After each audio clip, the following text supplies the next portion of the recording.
Story 1.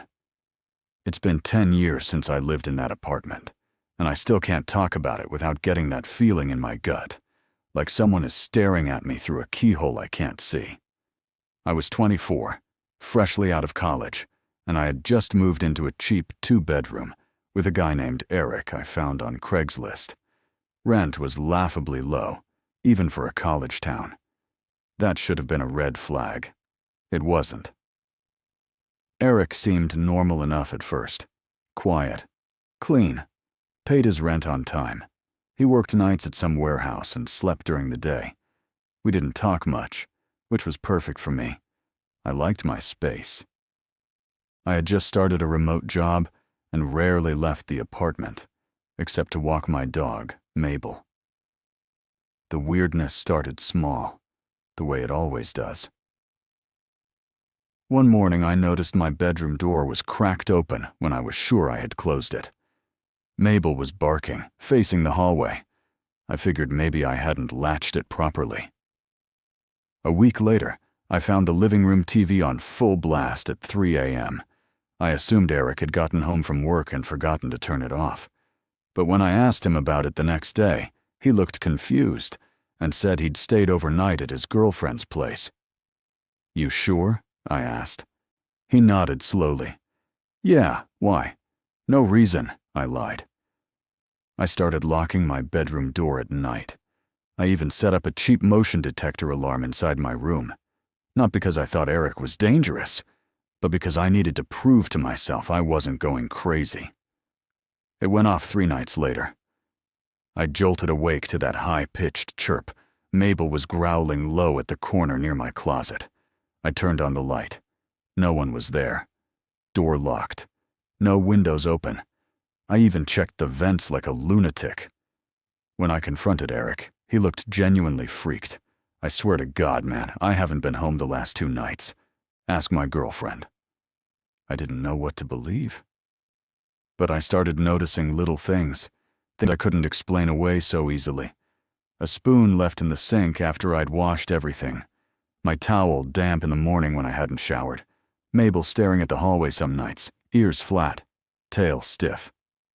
Then one day, Eric moved out. No warning. Just gone. I came home from a walk and found his room empty. No note. No call. I tried texting him. Nothing. I reached out to his girlfriend. Her reply was, "What did it for me?"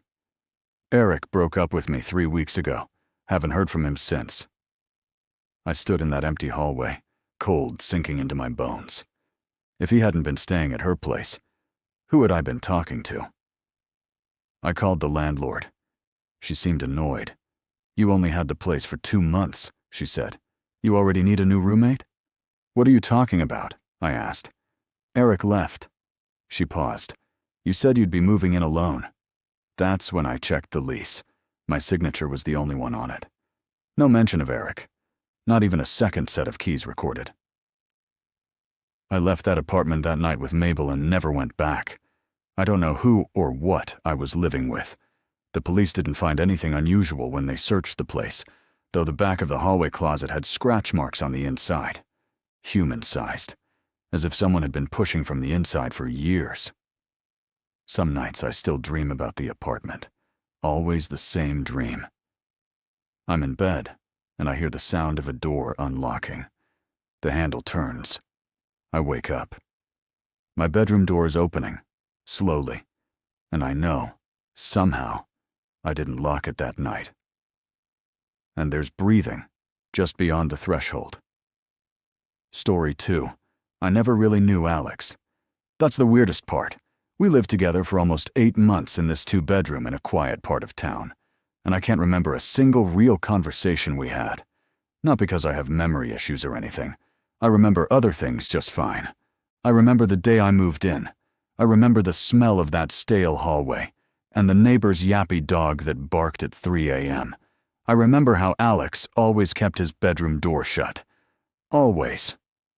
He was already living there when I moved in. The landlord told me he'd been there a while but never caused any trouble. Rent was split evenly. Utilities too. We communicated mostly through Post-it notes on the fridge. He never left dishes in the sink.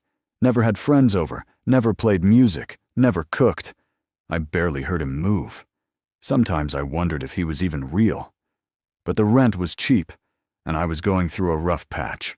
Broke, jobless, depressed. I didn't ask questions I didn't need answered. Then the mirror showed up. One day, out of nowhere, a huge old mirror appeared in the living room. 7 feet tall, ornate wooden frame, looked antique, like something ripped out of an old Victorian house. I figured Alex had moved it out of his room and left it there temporarily. When I asked, he just nodded and said, "It needed air." I laughed, thinking he was being sarcastic, but his face didn't change, completely blank. From that day on, I started seeing things in that mirror. At first, just flashes, like movement just behind me that vanished when I turned around. Sometimes it was just a flicker. Sometimes it looked like someone was standing over my shoulder. The weird thing was, the mirror didn't reflect the room right. I know that sounds insane, but hear me out. I'd look at it from an angle and see furniture that wasn't there. The couch would be a different color. The clock on the wall wouldn't be ticking. My own reflection would blink. Late. Once, I stood in front of it and didn't move at all. My reflection smiled. I started avoiding the mirror. Wouldn't even look toward that part of the room. But it was hard. It caught your eye, like it wanted to be seen. One night I came home late, and the apartment was dark, except for a faint glow coming from Alex's room. His door, always shut, was open. Just a crack. I shouldn't have looked, but I did. Inside was another mirror, identical to the one in the living room, except it was cracked down the middle, as if someone had punched it. There was a single chair in front of it, and on the floor were rows of photographs, each one showing Alex sitting in the chair. But his reflection in the mirror was someone else. Sometimes a woman. Sometimes a child. Sometimes nothing. I went to bed without saying anything. The next morning, the mirror in the living room was gone. Alex's door was shut again. A new post-it note was on the fridge. It read, "Never look too long. They don't like it when you understand." 2 days later, Alex was gone. Just like that. No warning. No forwarding address. Landlord said the key was left in the mailbox. I moved out a week later. Before I left, I checked his room one last time. Everything was gone, except for one photograph on the floor. It was of me, standing in the living room, the mirror behind me. And in the reflection, Alex was standing beside me, smiling. But I know I was alone when that picture was taken. Story 3. I met Cassidy through a mutual friend. She needed a place. I had a spare room. It was supposed to be temporary, just a couple of months until she got back on her feet. She moved in with one suitcase, just one. No furniture, no boxes, no decorations. When I asked if she needed help bringing in the rest, she said, "This is all I have right now." It was odd, but I didn't push. People carry pain in different ways. Here's the thing. She never used her room. The door stayed shut, locked even. I assumed she just wanted privacy. I'd see her sleeping on the couch some mornings, blanket pulled up to her chin, like she'd been there all night. When I asked why she didn't sleep in her own bed, she said, "I just feel better out here." She was polite, paid rent early, helped with cleaning. But she didn't talk much. Her eyes were always a little too wide, like she was on edge. Sometimes she'd stare down the hallway toward her room and go completely still. Once, I caught her whispering to the closed door. I couldn't hear what she said. Then came the scratching. It started softly, late at night. A faint scritch from behind her door. I assumed it was rats, maybe squirrels in the wall. But Cassidy knew better. I could see it in her face every time the noise started. She'd go pale, grip the couch cushion, and murmur, "Not tonight. Please, not tonight." One night, the scratching got louder, aggressive, like claws on drywall. I woke to the sound of Cassidy screaming.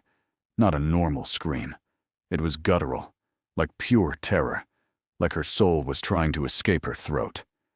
I found her curled on the living room floor, eyes wide, crying. "I didn't open it," she kept saying. "I didn't. I swear." When I asked what happened, she just shook her head. That morning, she packed her suitcase and left.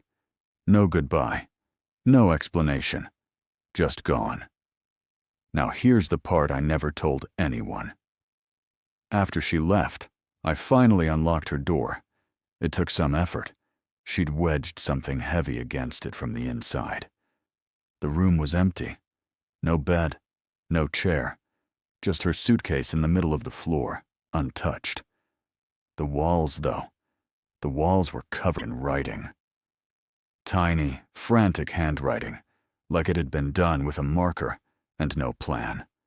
Thousands of lines, all the same phrase, "Don't let it out." Over and over and over. There was one sentence, carved deeper into the wall, scratched in with something sharp, maybe a nail. "If you see it, don't move." I stared at that wall for a long time. Then I turned to leave, and caught something in the mirror hanging across the hall, a shape in the room behind me, just for a second. Too tall, too thin. When I turned around, there was nothing. I moved out a week later. I still have dreams where I'm in that room, and I can't move, and I know. It sees me. Story 4. After college, I landed a job in a quiet part of Oregon. I didn't know anyone there, so I was relieved to find a furnished rental on short notice. The landlord, an older woman named Helen, met me with the keys and a stack of paperwork. "Your roommate Mark works nights. You might not see him much," she said. I glanced at the lease and saw his name listed, Mark Delaney. Fair enough. I figured I'd meet him eventually. The place was decent. Slightly old, but clean and quiet.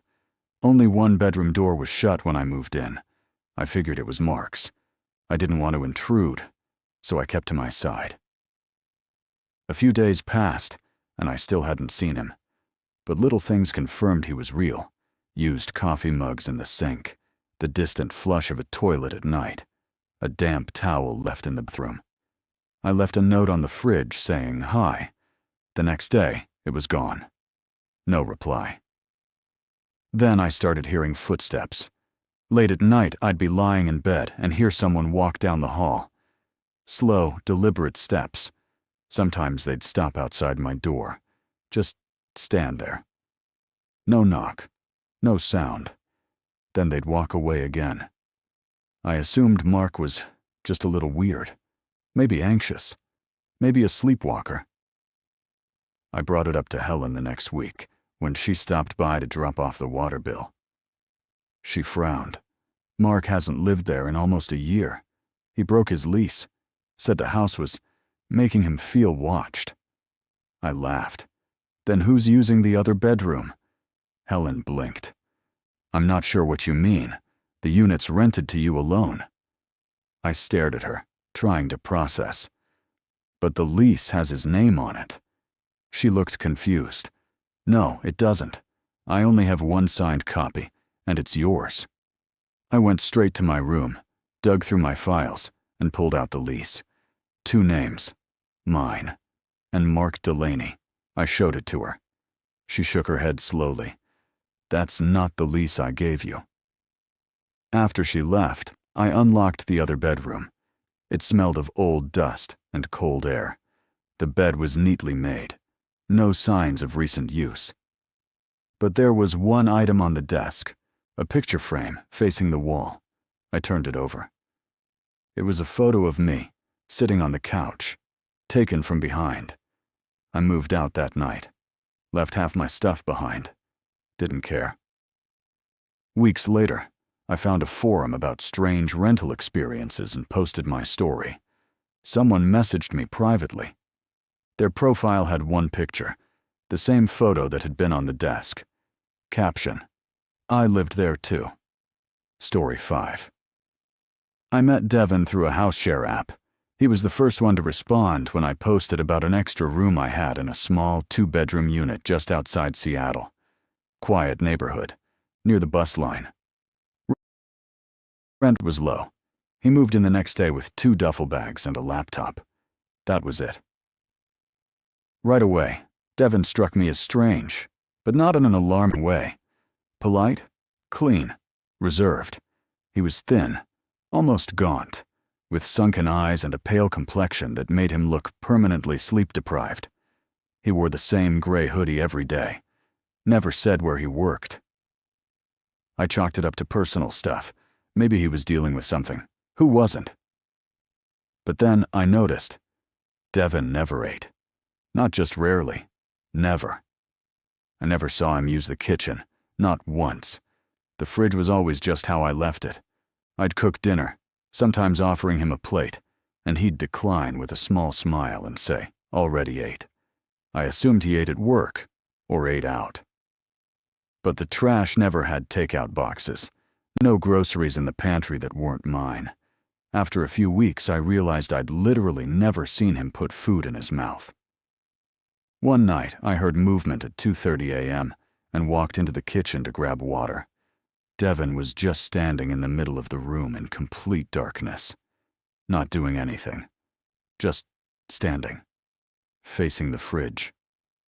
I flipped the light on, startled. He turned slowly, blinked at me like he'd just come out of a trance, and said, "Sorry, sleepwalking." He went back to his room. I didn't sleep much that night. Over the following days, the tension in the apartment grew thick, like static before a storm. The air always felt too still. Devin's room stayed locked. When I passed by, I heard faint sounds, like whispering, but not in a language I recognized. Rhythmic, almost reverent. I started keeping my door locked at night. Then there was the smell. It started subtle, something earthy, like damp soil. It grew stronger over time, and I couldn't find the source. I scrubbed the fridge, took out the trash daily, cleaned the drains. Nothing helped. One morning, I caught Devin in the hallway, just standing again, barefoot, staring at the ceiling like he was listening to something. "The smell," I said.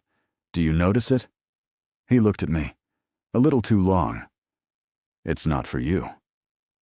I didn't know what that meant, but it chilled me, and I stopped talking to him after that. Then things escalated. I woke up one night to scratching sounds, faint but persistent, coming from the walls. It was like something was moving inside them. I pressed my ear to the plaster and swear I heard breathing. The next day, I confronted Devin, tried to stay calm. "Hey, man, I've been hearing weird stuff at night. Scratching, like something's in the walls." He looked up from his laptop, unblinking. "It's not in the walls. It's between them." I asked what that even meant. He didn't answer, just stood up and walked to his room. That night, I waited until I heard him leave around midnight. He always left, for hours at a time, and used a spare key to open his door. His room was cold, freezing like a walk-in freezer. There was no bed, just a mattress pad in the corner and rows of candles, some burned to stubs, others freshly lit.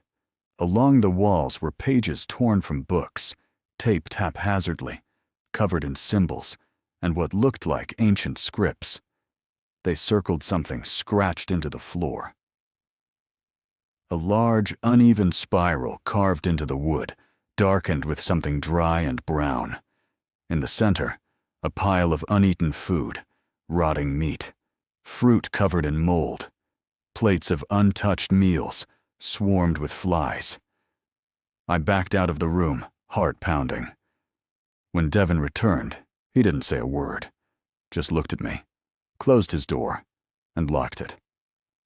I called the landlord the next day, told her I needed him out. She said that wasn't possible, because no one else was listed on the lease. That night, I left, packed a bag and went to stay with a friend. 2 days later, I returned during daylight with my brother to collect the rest of my stuff. The apartment was empty. Devon's room had been stripped bare. No trace of him. The food, the pages, the spiral, all gone. Just a clean room with a slight, lingering smell of damp soil. But taped to the back of my bedroom door was a note in cramped handwriting. You never fed it. Now it knows your name. I haven't gone back since. Story 6. When I moved into the old townhouse, the lease was cheap because the place needed work. Peeling paint, water stains, creaky floors. But it was spacious and close to work. The landlord mentioned the previous tenant had left abruptly, which should have been a red flag. But I was broke, tired, and desperate. The second bedroom was already occupied, or at least that's what the listing said. Roommate included, long-term tenant, quiet, keeps to herself. Her name was Marissa. When I moved in, she wasn't home. Her door was closed and locked. I figured she was just keeping to herself. That first night, I didn't see or hear her. The next morning, I saw her in the hallway. She was standing still in front of the window, her back to me. Pale, shoulder-length black hair, white tank top, and jeans. Barefoot on the wood floor. I greeted her. She didn't turn around, didn't speak. I cleared my throat and said, "Hi, I'm Caleb, the new tenant." She finally spoke, quietly. "You shouldn't be here." I tried to laugh it off, said something about just trying to make rent like everyone else. But she didn't respond, just walked slowly back into her room and closed the door. It clicked shut with a sound that felt final. I didn't see her again for days, but I heard her. At night, I'd hear her pacing back and forth, always between 2 and 4 a.m. The pacing never strayed beyond a specific rhythm. 5 steps one way, 5 steps back. Over and over. It became a kind of metronome in my nightmares. One night, the pacing stopped. Silence. I felt relief. Then I heard knocking on my bedroom door. 3 soft knocks. Not frantic. Measured. I didn't answer. The next morning I left a note on the fridge. "Hey, Marissa, if you ever need anything or just want to talk, I'm around." No pressure. Caleb. It was gone that evening. No reply. Things started getting weirder. I found long black hairs in the bathroom sink. Not just a few. Clumps. And not damp. Like after a shower. Dry. Brittle. Like they'd been placed there. I cleaned them up. They'd be back the next day. Twice, I woke up to find my bedroom door slightly open, even though I always closed and locked it. One night, I stayed up with my dog, Luca, a 3-year-old shepherd mix, and we both heard the footsteps again. But this time, they didn't stop at the hallway. They came right up to my door. Luca growled, a low, trembling sound I'd never heard from him before. His hackles were up. The footsteps stopped. Then I heard whispering, right at the crack of the door. "You took my room." The next morning I confronted the landlord. I told him Marissa was scaring me, that she wasn't stable, that I didn't feel safe. He looked confused. "Marissa? She moved out 6 months ago. I never found a forwarding address. She just disappeared." I told him she was still here, that I'd seen her, talked to her. He paled, sat down. "Son, you're the only person on the lease. No one else is supposed to have a key." I moved out that day, packed what I could, and left. I slept in my car for 2 nights before I could crash with a friend. But here's the part that still won't leave me alone. A few weeks later, I got a text from a random number. No contact, no introduction, just one message. "You locked the door, but I'm still in here." I ignored it, blocked the number. The next night, I came home to my friend's apartment and found Luca, who never left the fenced yard, sitting at the front door, whining. He was soaked from rain. There was something taped to his collar, A photograph. A picture of the townhouse hallway. The door to my old bedroom was wide open. And at the far end of the hallway, in the shadows, you could just make out a figure, barefoot, facing the wall. I flipped the photo over. One word was written in shaky pen: mine. Story 7. When I moved to Phoenix after college, I was just looking for a fresh start. I'd landed a remote job, didn't know anyone in the city, and found a decent apartment through a local listing. The unit was on the second floor of an old beige complex that hadn't seen renovation in a decade. The rent was low, and the listing said, shared unit with one male roommate. His name was Adam. The landlord gave me a key and told me Adam had lived there for a few years. Real quiet, he said. Barely know he's there. That ended up being true, in the worst way.